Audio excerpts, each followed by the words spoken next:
трещат поленки. Нет, давайте как в детстве. Дорогой мой маленький взрослый. От очага дома у реки будни отшельника начинаю я свое повествование. Отшельник. Что же это такое? Ну, это сложно, я про это скажу коротко. Это осознанный уход от социума, чтобы разобраться в себе, понять, что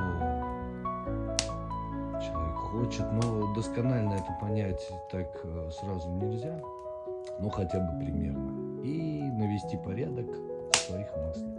Вот. И здесь мы сталкиваемся с одиночеством. Вот как говорят мудрецы, надо понимать, что такое одиночество и что такое одинокость.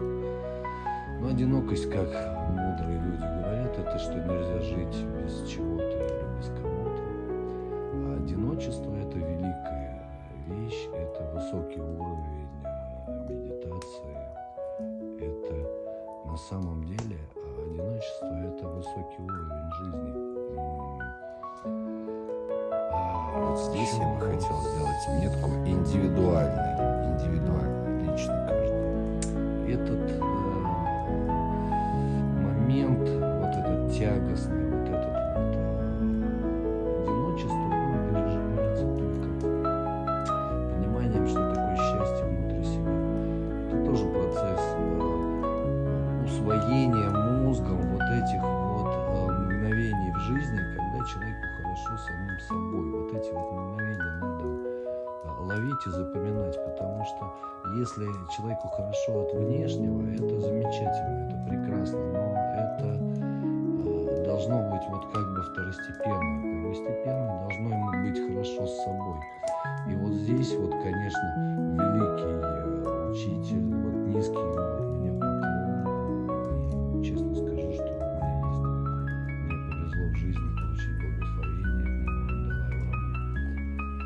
Вот, он говорит, если вы спросите меня, что я делаю в жизни, я возрождаю древнее индийское учение.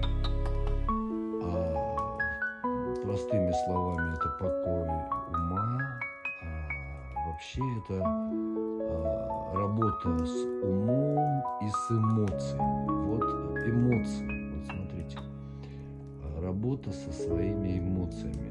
Это все происходит из желаний. И завершу просто, чтобы долго не затягивать, я буду рассказывать эти сказки у камина, они сейчас меня попросили про это, мои близкие люди, поэтому я буду рассказывать, кому это интересно, запрошу вселенной синхроничности. Скажу, что отшельник может быть и царь. Отшельник – это человек, который уходит вглубь себя на самом деле, и он – это невероятный личностный рост на самом деле, путь к счастью. Вот. И в завершении я скажу, трехсолнечный свет древневизантийской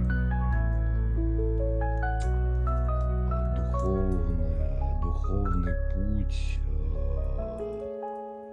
христианина, православного, он все-таки лежит через аскезу. Вот чисто на своем опыте я скажу, что без аскезы это не отказ от всего вообще напрочь, просто вот как пост. Нет, аскеза – это отказ от чего-то, это потихонечку работа со своими желаниями, со своим эго. И вот когда человек берет под контроль полностью свое психическое здоровье, и, психическое здоровье и эмоциональное здоровье – это физическое здоровье человека. Когда он становится более-менее здоровым, самоизлечением, саморазвитием, все, что связано с кроме одного – самоугождения. Вот в самоугождение надо исключить. Оно есть у всех, но его надо уменьшить.